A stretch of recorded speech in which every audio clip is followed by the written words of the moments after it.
Antics on Scottish Turf by John Eaton. Chapter 1. The Long Journey Home. Lady Helen was in the kitchen preparing dinner. She was listening to Ken Bruce's mid-morning show on BBC Radio 2. His pop quiz had just finished. One secret joy that Lady Helen built into her working day. That was followed by a song on the radio that made her very homesick. It was Caledonia is on my mind. Whilst listening, she began to realise that the chaos of Cranbourne Abbey was now well behind her. Yet, Lady Helen knew she had to return to Craigmere, the Scottish estate handed over to her by her now ex-husband, Hamish McCain MacLeod, following his defection to the Russian Federation 7 weeks ago. There were too many things on her mind to put right on the estate, and she could no longer keep delaying her return. The estate's management, for one, was an utter disaster. Hamish's sudden defection to Russia had left her in a whirlwind of administrative confusion. A few hastily scribbled notes and a briefcase full of half-hearted instructions and unpaid bills filled her with anxiety and did little to make her feel ready to take control. Yet she knew it was time to face the future. Though relieved the marriage was over, Lady Helen was still anxious about stepping fully into the role of laird. Hamish had been the absentee laird and husband for years, busy gallivanting between London and questionable diplomatic missions. Because of this, she had no choice but to handle things on her own. Now, the estate was hers entirely, something that thrilled and terrified her in equal measure. She thought of the vast land she now owned, the sheep, the horses, the suspicious number of feral cats who left dead rodents on her doorstep like grim little love letters. And then there were the rats, the ones the feral cats didn't find. Thousands of them, if the kitchen staff were to be believed. Craigmere was both a grand estate and a working farm, but beneath its grandeur lay a mess of paperwork, missed deadlines, and general mismanagement. Lady Helen had tried to keep things in order from Devon, phoning in every day to check on the chaos, but part of her yearned to return. Another part hesitated, knowing that responsibility is a significant price to pay for being an aristocratic lady with bills to pay and people to deal with.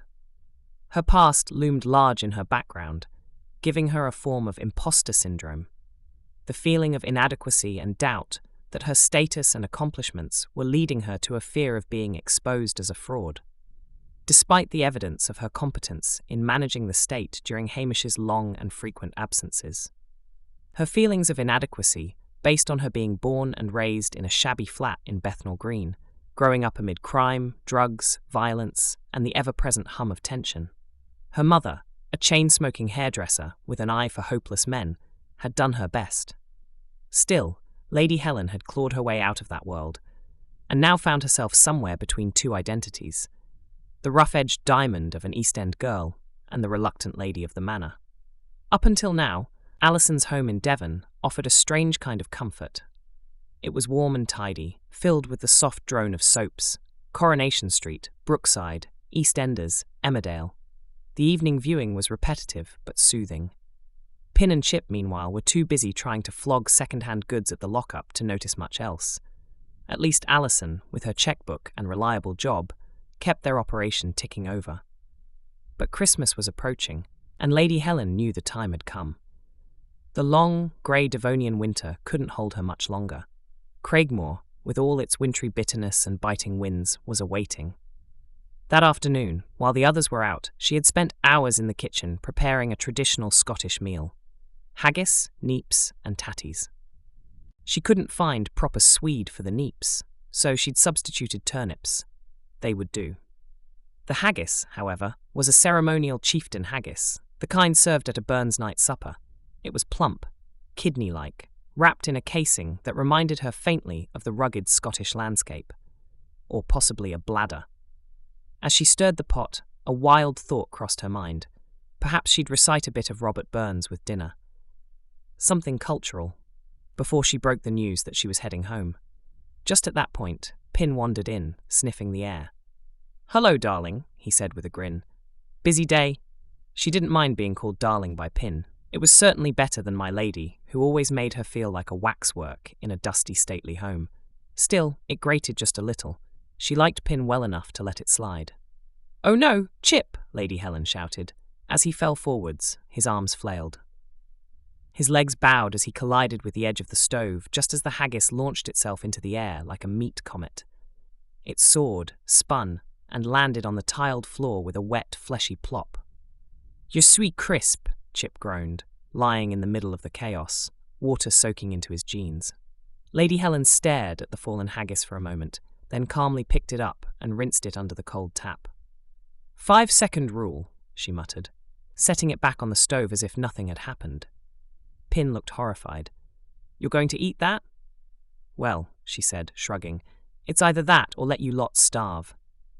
Pin wisely kept his thoughts to himself. Lady Helen had had enough. The pretense cracked. "I spent all day cooking this," she snapped. "Haggis, neeps, tatties, the whole Scottish shebang-a-bang. I even opened the famous grouse. And now it's been seasoned on a floor flavoured with mop juices and dog-haired mop fibres, along with my last shred of patience." Just then, Alison walked in, calm as ever, a supermarket bag in one hand and her keys in the other. "Sounds like a problem," she said. "Can I help?" Lady Helen's voice trembled. The fight drained out of her. "I can't do it anymore. I have to go home. I can't stay here. I need to leave tomorrow." Chip and Pin stared at her in silence. Pin stepped forward, but Lady Helen waved him off. "I've already made the decision. It's time." Chip, ever the optimist, tried to lighten the mood. "Don't worry, my lady, we'll come with you. You, me, Pin. We'll go north like mad Highlanders. Remember that fellow in Exeter? The one who legged it off to chase giants or ghosts or whatever. We can stop off and track him down. We've already spent the first $1,000 of the $2,000 she gave us," Chip added cheerfully. "Might as well earn the next." Alison raised an eyebrow. "Oh, now you're going to Scotland. Fine. You've been living off my money for months. Now I'm coming too. Maybe I'll live off your dosh for a change." There was an awkward pause.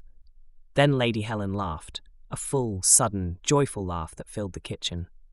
"Famous grouse, anyone?" she said, pouring drinks with a flourish. For Scotland and William Wallace, they clinked glasses, all four of them. Plans, foolish and brave, began to form in the space between sips. "To Craigmere," Lady Helen said. "To Christmas," added Alison. "To find that mad Exeter bloke," said Pin. "To not dying on the A9, Chip offered. The haggis sat quietly in the centre of the table, battered but dignified, much like its maker. Chip, ever the optimist, beamed. "Don't worry, my lady, we're all going with you. You, me, Pin and Alison, all heading up to Scotland together." He turned to Pin. "You still have that note letter, whatever, right, Pin? The one about that mad Exeter bloke who ran off to Scotland to do something with giants?" Pin nodded. "Yeah, Mrs. Treble's still waiting for us to find her husband, and we've already spent the first $1,000 just keeping this place afloat. We need that bounty. If we hadn't bought that second-hand Merc for £4,000 from our Cranbourne Abbey job, we would have had a shed load of money to go to Scotland with." "At least we have transport," replied Pin, firing back. A short silence ensued. "I'll call her now," said Chip, already stretching out for his phone. "Tell her we're leaving tomorrow." Alison folded her arms. "Famous grouse, anyone? For Scotland," she said, knocking back a whiskey and pouring for the others. Lady Helen raised her glass and declared, "Right then, we're all going back to Scotland. You two and Alison can solve the mystery of Mr. Treble's disappearance while I get my estate in order." "Christmas in Scotland," Alison said dreamily. "It'll be magical." "Oh, I the new!" Chip shouted, raising his glass. The tension lifted. Glasses clinked. The bottle emptied far too quickly. "Thank goodness it was a small bottle," Lady Helen muttered. Later, Chip and Pin sat around the battered kitchen table, hatching a plan that would take them north, to wild estates, missing husbands, unpaid debts, and, if luck held, a little peace and quiet. But more likely, a storm of chaos. Another chapter in Lady Helen's life was set to begin. Their conversations stretched on for hours, as Chip found a large bottle of grouse hidden behind the cleaning materials in the larder. Alison had long since gone to bed, and Lady Helen retired to the lounge to sleep on the couch, planning to rise early for the long day ahead. She was determined to shower quickly, have breakfast, and be ready to go. Prepared. Chip and Pin, however, didn't think that far ahead. While Pin would methodically prepare, getting everything in order at a steady pace, Chip's primary concern would be whether or not he'd forgotten something. Because, inevitably, he would. If Alison weren't there to keep him in line, he'd be disheveled, half-dressed, and short a few vital items. She made sure that Chip packed the extra pair of pants. With a bottle and a half of grouse down, they weren't overly worried about tomorrow. They had crafted an elaborate plan to rescue Samuel Treble and bring him back to his wife in Exeter. However, like all plans concocted after a bottle and a half of Scotland's finest, they would probably forget everything come morning. Lady Helen, on the other hand, was up early. She was about to celebrate her D-Day. December 21st, 1994. It was also Jane Fonda's birthday. 2 reasons to be happy, plus the thought of going home made Lady Helen very happy. Sleeping on a sofa wasn't hard for her, and after only a single large grouse, she felt perfectly fine. Pin was sleepy and hungover. Chip, predictably, was worse. Alison lay in bed, pretending not to hear anything. Lady Helen, in a remarkably upbeat mood, couldn't resist singing her favourite Scottish tune, Marie's Wedding, while she made tea. Step we gaily, on we go, heel for heel and toe for toe, arm in arm and row on row, all for Marie's wedding. Pin cringed. He hoped the song would stop soon. It didn't. "Turn that awful music off!" Chip shouted from the stairs. "It's only 7:30 and I need some sleep." Alison lay motionless, feigning indifference. But Lady Helen, undeterred, continued humming and preparing tea. Step we gaily, on we go. Eventually, the hangover won, and Chip and Pin gave up. They had shared a bed, attempting not to wake Alison, each loathing the other's breath. At one point, Chip briefly considered smothering Pin with a pillow just for snoring through the chorus. The moment had passed. Now all that awaited them was a 10-hour drive with a hangover of nuclear proportions. Downstairs, the bread was in the toaster, the smell of perfectly browned toast filling the air. Chip's stomach growled. 10 hours without food, and suffering with an acidic, dry, alcohol-shriveled stomach had taken its toll. He stared at the toaster like a man lost at sea spotting land. Pin and Lady Helen stood in the kitchen with him, while Alison rummaged through the fridge for margarine. "What do you want for breakfast?" Alison asked, like a prison warden doing her rounds. "Sausage, eggs, beans and toast," Chip replied, his eyes still locked on the toast. "And burgers, mushrooms, hash browns if you've got them." Alison raised an eyebrow. "Porridge?" Lady Helen suggested, less obligingly. "Or pancakes," Pin added, "with cream and jam." "Margarine and jam?" Alison asked, poking at the tub with a spoon. "Just jam," Pin replied, eyeing the white bacon grease that had congealed on top of the margarine container from the last fry-up. "Sorry, my lady," Chip chimed in. "I don't eat anything that doesn't come drenched in animal fat." "I know," Pin said, sharing a look with Lady Helen. 3 gristly lard-flavoured all-day breakfasts, then. Alison responded. "The truth is that Chip doesn't eat anything that grows out of the ground. He insisted bread doesn't come from wheat, but from a bread-making machine somewhere in Birmingham." "All bran?" offered Lady Helen, hopeful. "Sorry," said Alison flatly.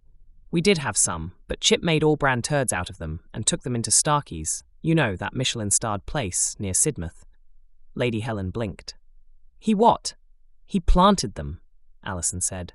"Marched in, plopped them under the serving hatch by the bar, then sat down and ordered the most expensive thing on the menu, coq au vin, snails, moules, blanquette de veau, champagne, and of course, cheesecake."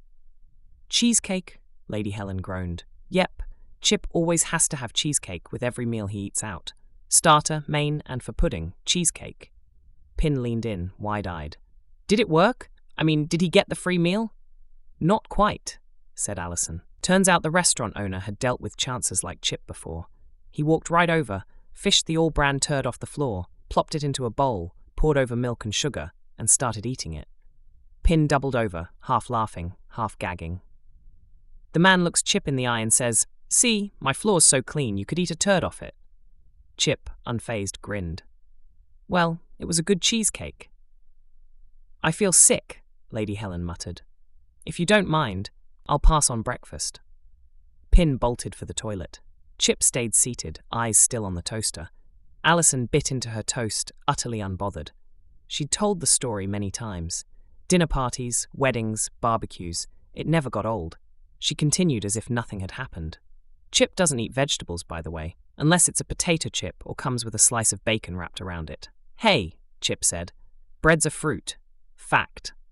The drive to Scotland would be a long one, but it was the promise of the infamous Dunvegan Castle and the allure of its 800-year history that kept Pin's mind occupied. The Isle of Skye has a serrated coastline, narrow locks, and of course, Dunvegan Castle, one of the most outstanding castles in the Hebrides, continuously occupied by the same family for 800 years, Pin said, his voice tinged with reverence. A bit like our council house, Chip added brightly. My grandparents lived in it, then my parents, and now I do, except when I'm at Alison's, of course. Lady Helen didn't miss a beat.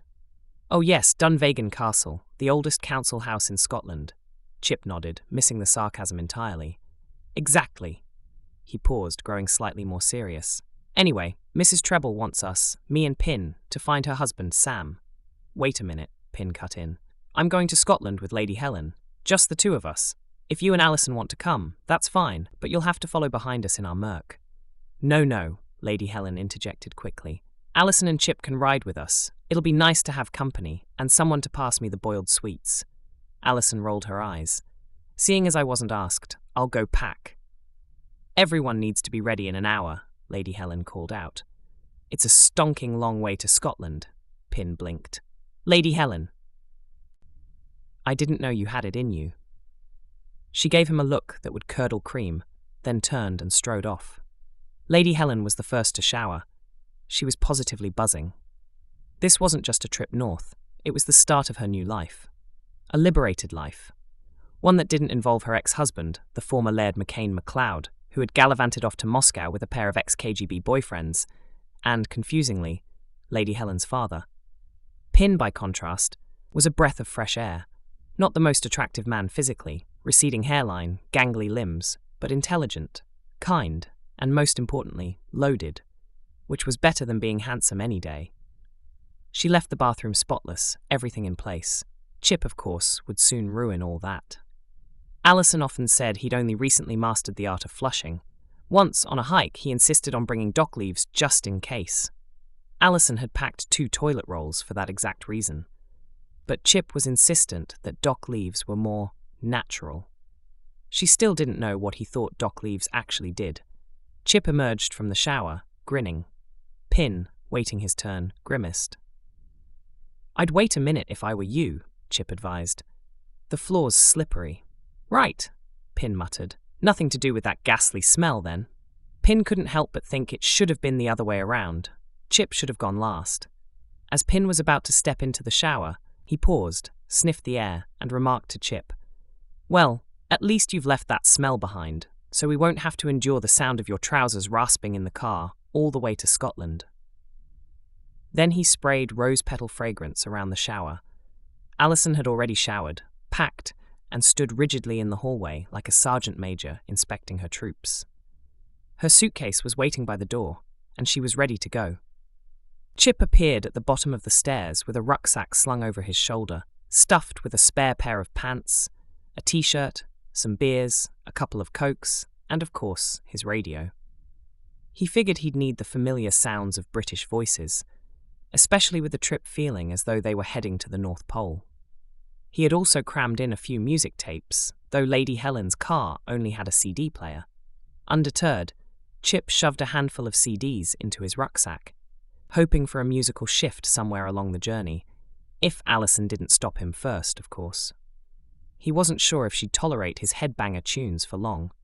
He zipped up the rucksack, slapping a lock on it with a cheeky smirk.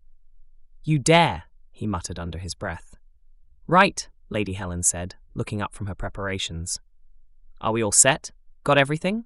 Chip, have you got your passport? Chip tutted, eyes widening. Passport? Oh, right. He dashed up the stairs, reappearing a moment later, breathless, holding up the small, crinkled document. Got it. Thank you, my lady, he added with exaggerated politeness. Nearly forgot all about that, changing countries and all. Pin, not missing a beat, deadpanned. Chip, you don't need a passport to go to Scotland. It's part of the United Kingdom, part of Great Britain, for heaven's sake. You'll only need one if you're off to France or other foreign countries, though. Chip froze, blinking in confusion. Alison chimed in. And your passport's expired, as I've told you 100 times, Chip. That photo of yours must be from when you were in short trousers. Chip gave a half-hearted laugh. Only joking, he called out, tossing the passport up the stairs. It sailed through the air and landed with a thud. Allison stared at the crumpled passport, now folded neatly into 4 sections. Chip, where exactly did you find your passport? I've been looking for it for absolutely ages, she asked, incredulous. Oh, under that table in the bedroom, you know, the one with the wobbly leg, Chip shrugged. Allison's eyes narrowed. She marched up the stairs with Chip and Pin following closely behind. They reached the bedroom just as the television exploded after falling from the table on which the passport was held. Now, the table and the TV were lying on the floor, with the TV screen shattered into a million pieces. The new 1994 Hitachi solid-state color TV was beyond repair. Allison, staring at the wreckage, was livid. Chip! I didn't like that model anyway, Chip said breezily, as if it was no big deal. That Panasonic we saw in Dixon's was better, I think. It's got widgets for games and probably wouldn't have exploded. Don't worry, I'll file for an insurance claim when we get back. Allison was too furious to respond. Pin, ever the calm observer, offered, I believe this is what they call house insurance, isn't it? Chip wandered out of the room, leaving Allison and Pin to clean up the mess. I don't know how you, Pin began, but Allison cut him off, her voice steely. Don't worry, I'll get him. Just wait and see, I'll get him. Pin couldn't help but smile. He knew Allison well enough to know she'd get her revenge. Half an hour later, the car was packed, and they were all ready to go. The journey was going to be a long one. At first, everyone was too quiet. The reality of the road ahead seemed to settle over them. Lady Helen, in the driver's seat, reached over and switched the radio to BBC Radio 3. Pin unfolded the map, tapping it with his finger. Right, we need to hit the M5 at Soton, then veer right, and head for Bristol. The traffic shouldn't be too bad with Christmas just around the corner. No major queues, hopefully. On the radio, Rachmaninoff's second piano concerto filled the car. Ugh, can you turn this off? Chip groaned. If I hear this for the whole trip, I'll never make it to Bristol. Allison glared at him. Keep it on. If you don't like it, you can get out of the car. Pin, ever the cultural educator, leaned in.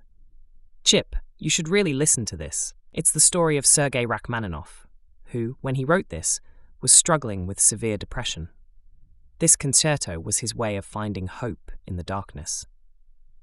I didn't know that, Pin, Lady Helen mused, her gaze drifting out the window as the rolling Devonshire countryside unfolded beneath a pale winter sky.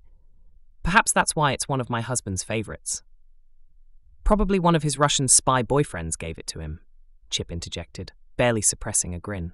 Pin frowned, but didn't respond. Chip had that effect on people. Chip suddenly realised his slip-up. Sorry. That was a foot-and-mouth moment. Apologies. I'll listen to it all the way through, but only if we get some happy music afterwards. Lady Helen sighed, shifting gears and switching the station to Radio 2 once the concerto ended.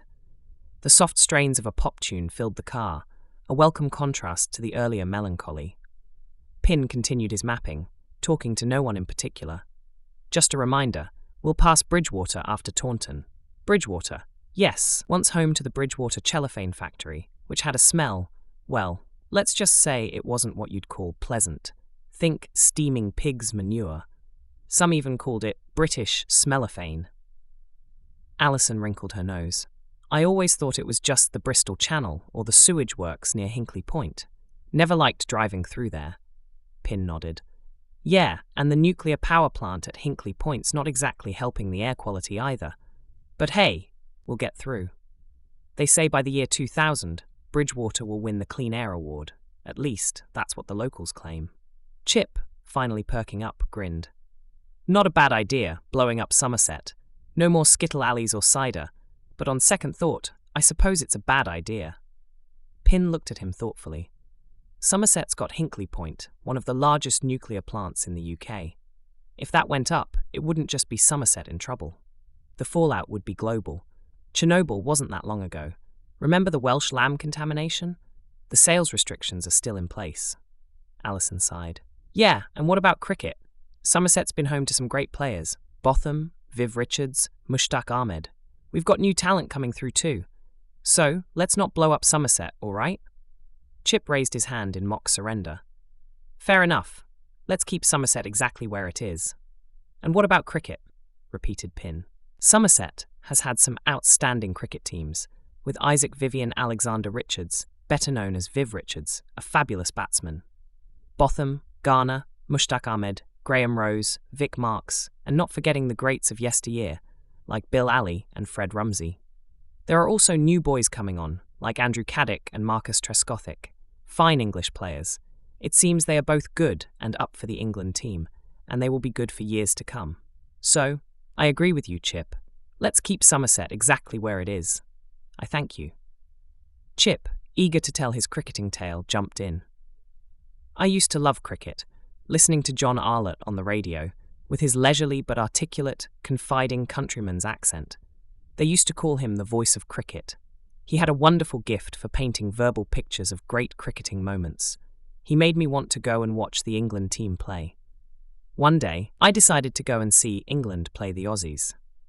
I took a packed lunch of sandwiches and a flask of coffee. I wanted to impress my then-girlfriend, Mary. So I took Mary to watch England play and to give the Aussies a good thumping as a treat. We took the train to Taunton and then the bus to Yeovil. I hadn't been there before, and I was looking out for the cricket ground. I knew there was a big cricket ground in Taunton, but Yeovil was the home of English cricket at the Yeovil. I knew that, as I had heard John Arlott say, England was playing Australia at Yeovil. Anyway, when we got off the bus at Yeovil, we found our way to Yeovil Football Club. When we arrived, I asked some locals where the cricket ground was. Down near Westland Helicopters, they said. So off we went, laughing, singing, full of anticipation, only to find an empty field.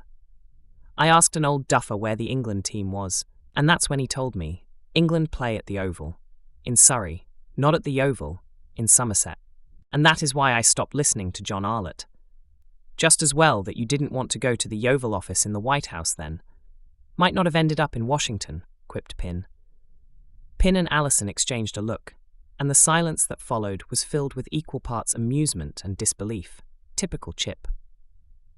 Not so much Arlott as your lot then, Lady Helen quipped. Everyone looked at her, surprised.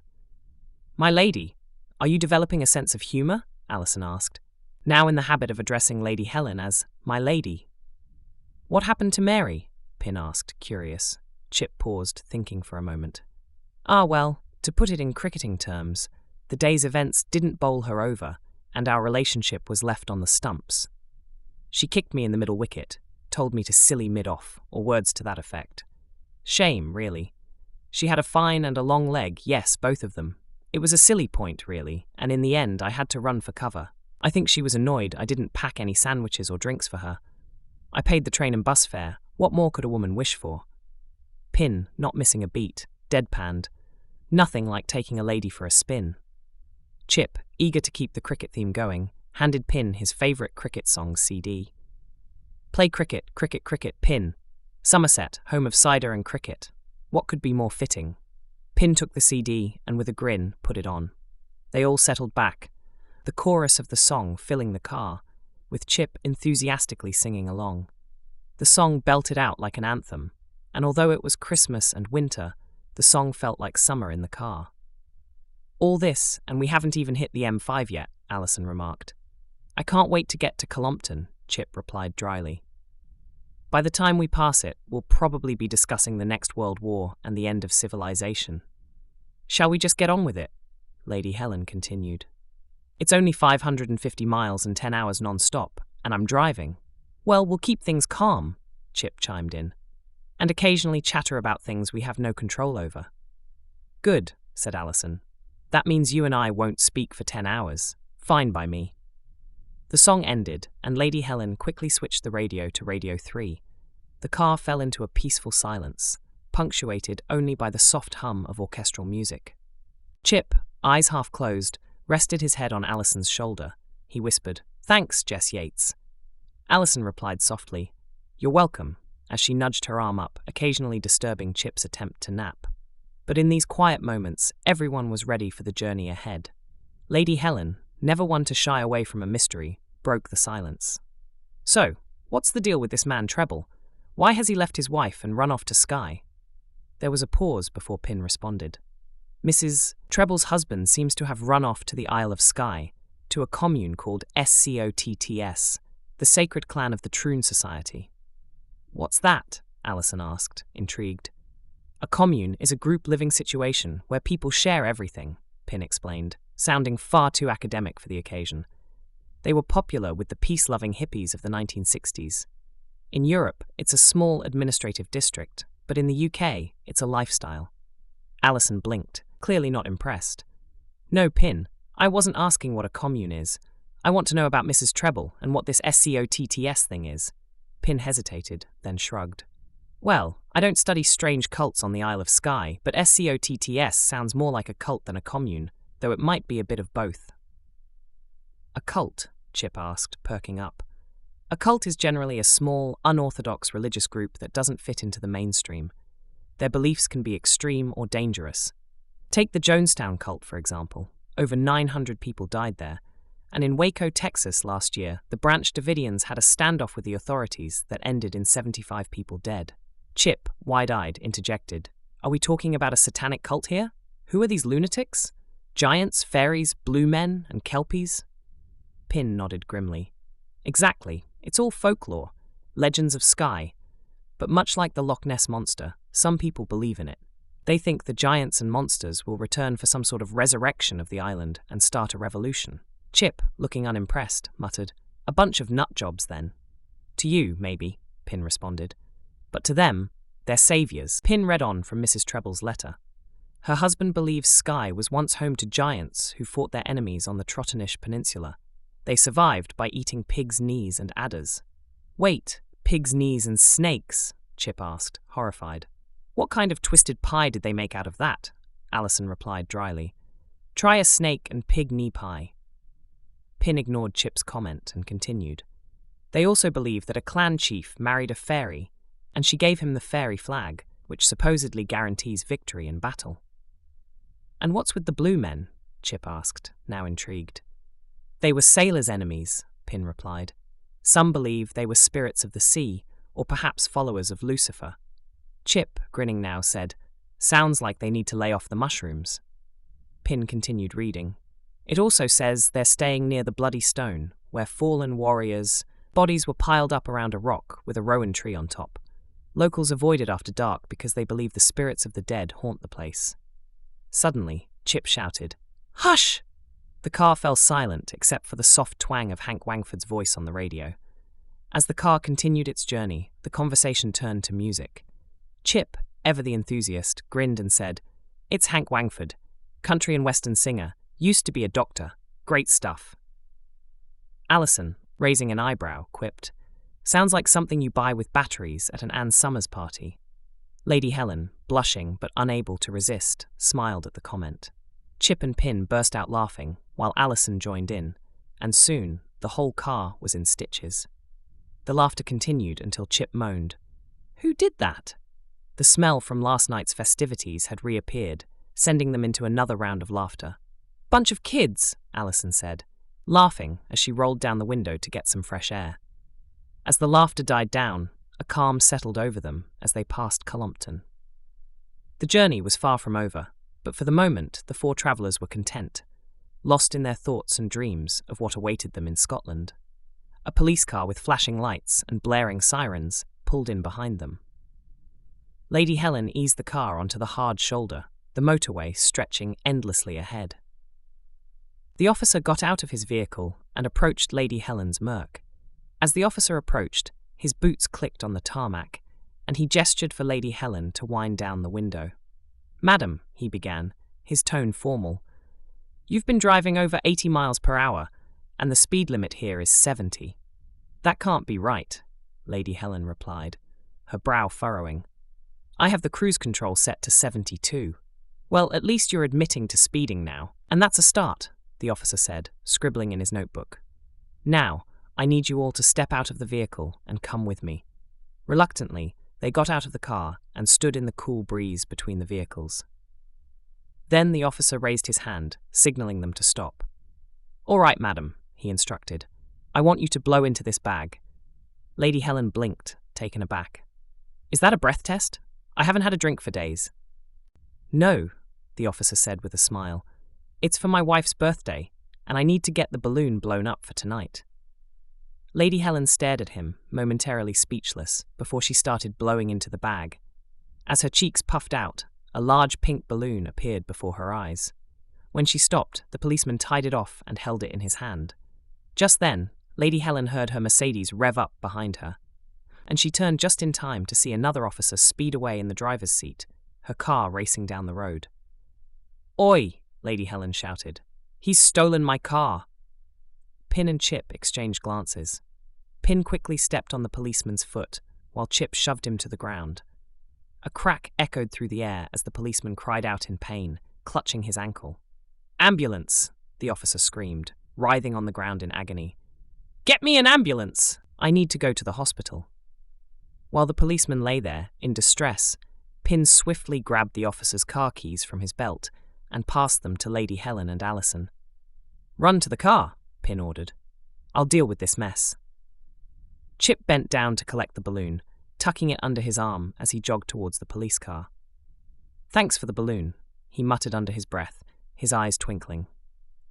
Pin slid into the driver's seat of the police car, and with a squeal of rubber, they tore off after Lady Helen's stolen Mercedes, sirens blaring and lights flashing. "What was that all about?" Lady Helen asked, bewildered. "Why did the police steal my car?" "My lady," Chip said, "those weren't real police. I noticed something was off when I heard the accent, Eastern European, not very common in the West Country. And the balloon," Chip added. "Chip, why are you carrying that balloon?" Lady Helen asked. "My lady, this balloon has your DNA on it," Chip said, matter-of-factly. "I thought it best to keep you clear of any police assault charges, in case the balloon comes into play as evidence." The car hummed along the M5, the rhythmic drone of the engine lulling Chip into a deep slumber. His snoring was so thunderous that even the cows in the fields seemed to pause in disbelief. In his dream, he was behind the wheel of a getaway car, heart-pounding as he sped through the night, the stolen goods safely stowed. But then, the wail of sirens pierced the dreamscape, and he awoke with a start, blinking into the daylight. "But I didn't assault anyone," Lady Helen protested. "You and Pin did." "Well, not technically, my lady," Chip agreed. "But Pin and I, well, we might have been a bit overzealous." Okay, Pin conceded, sounding somewhat defeated. "It was all of us, but at least Chip got you a balloon for the road trip." As they sped along, the sound of sirens grew louder. Pin looked in the rearview mirror and saw a real police car had joined the chase, mistaking the officer's stolen car that Pin was driving for a legitimate emergency. "Keystone Cops," Pin quipped, glancing at the convoy of patrol cars tailing them. "Can't make this stuff up," Chip added, shaking his head. "Looks like we're getting a free stay at HM Government's expense tonight." Lady Helen folded her arms. "If we're lucky, it'll be inside the police station, though I doubt there'll be any cake there." "All right," said Pin. "We don't have long. Once we're back together, we bolt, head for Bristol, lay low till after 5, then circle back for the Merc. The police won't even know it's involved. And bang goes our 10-hour road trip to Scotland," Chip muttered. "It's that or a week in the cells. Your choice, mate." "Oh, I'll take the first option, thanks." As they neared Avonmouth, Allison pointed out the flatlands below. "Look, my lady," she said, gesturing toward the horizon. "Your Merc is turning off toward Gordano Services." Lady Helen narrowed her eyes. "He's making a run for it, I'm sure of it. That's the only reason he would take this exit." "The real mission here's the keys," Chip said. "They'll either be in that thief's hand or still in the Merc. Pin, you're faster. Go after him. I'll check the car. You ladies, head straight into the services and act normally. Join the queue. Grab a coffee if you have to. When you see us, head to the loos and we'll meet outside or at our respective entrances." Lady Helen's stolen Merc screeched into the car park. The fake cop, panicked, wild-eyed, flung the door open and bolted toward the trees at the far end. Pin parked the car. Perfect. Close enough to look casual, far enough not to be in the same shot. Pin was out the door in a flash, sprinting after the imposter. He stopped for a breather just as 2 police cars and the prison van pulled into the lot with a squeal of tires and a flutter of urgency. Lady Helen and Allison slipped into character, strolling toward the services like they'd stopped off for a cappuccino and a croissant. Chip wandered over to the Merc. He peered inside. "Bullseye," he said to himself, grinning as he spotted the keys still in the ignition. "Got 'em!" Pin was too far gone to hear. After running to catch the thief, he paused to catch his breath, just as police cars screamed into the lot. The police officers spread out near Chip. Chip, entirely unbothered, wandered off toward the entrance of the services. "Bit of a detour," he said under his breath. "Let's grab a snack before this gets weird." Pin took a slow walk around the car park, trying to cool down from the sprint. Once composed, he made his way inside through a different entrance, just as casual. Inside, several officers were busy talking into their radios and pacing around with furrowed brows. Pin approached one with his best posh accent. "Excuse me, officer," he said. "Do you have the correct time? I was meant to meet my wife here, but I left my watch at home." The officer barely looked at him. "Sir, we're dealing with an active situation. Try inside." "Of course, officer. Thank you ever so much." He slipped away, unnoticed. Lady Helen and Allison, watching from a safe distance, spotted Chip and Pin's signal.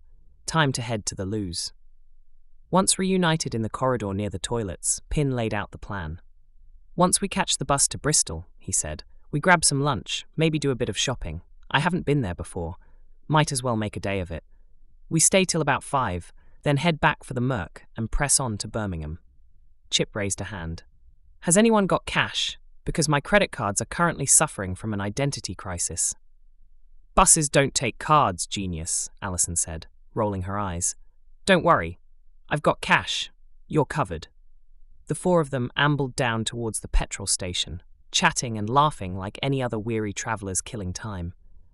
Just as they reached the forecourt, a police car rolled up behind them. "Excuse me, madam," the officer called out, eyeing Lady Helen. "Have you seen 4 individuals get out of a police vehicle and run off about half an hour ago?" Lady Helen gave him her warmest smile. "Oh, officer, no. My name is Lady Helen McCain-MacLeod. We're just stretching our legs after a long drive down from Scotland. Helps the circulation, you know." She offered him her driving license without hesitation.